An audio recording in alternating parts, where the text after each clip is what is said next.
Saviez-vous que nous les femmes, nous n'arrivons pas à nous examiner nous-mêmes? Comment ça se fait? Premièrement, on ne médite pas assez la parole comme le Seigneur nous le demande. La parole est faite pour la méditer, pour qu'on puisse changer dans notre comportement et dans notre caractère. Mais si on ne médite pas assez, on ne pourra pas changer. Pourquoi nous les femmes, on a des difficultés de méditer la parole? On est trop occupé avec les enfants, avec la maison, le ménage. Alors on n'a pas le temps pour méditer. On est plus occupé avec ça plutôt que de méditer la parole du Seigneur.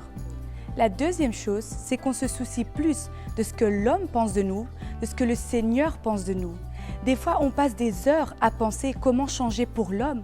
Pourquoi on ne prend pas ces heures-là à penser comment changer pour le Seigneur et comme le Seigneur nous le demande? Or, la Bible nous dit, dans 2 Corinthiens 13, verset 5, « Examinez-vous vous-même pour savoir si vous êtes dans la foi.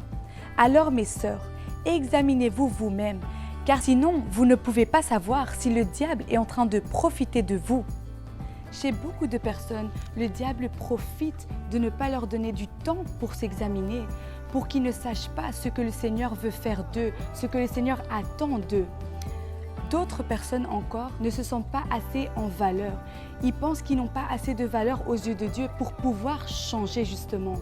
Mais le Seigneur nous dit, dans Psaume 26, verset 2, il nous dit « Examine-moi, Éternel, mets-moi à l'épreuve, purifie-moi au creuset de mes reins et mon cœur. » Donc demandez au Seigneur, mettez-vous à genoux et demandez-lui qu'il puisse vous examiner. Examinez vos cœurs, examinez vos pensées pour que vous puissiez changer. C'est pour ça, mes sœurs, prenez ce message très à cœur aujourd'hui et prenez ce message pour commencer justement à vous examiner vous-même à partir d'aujourd'hui.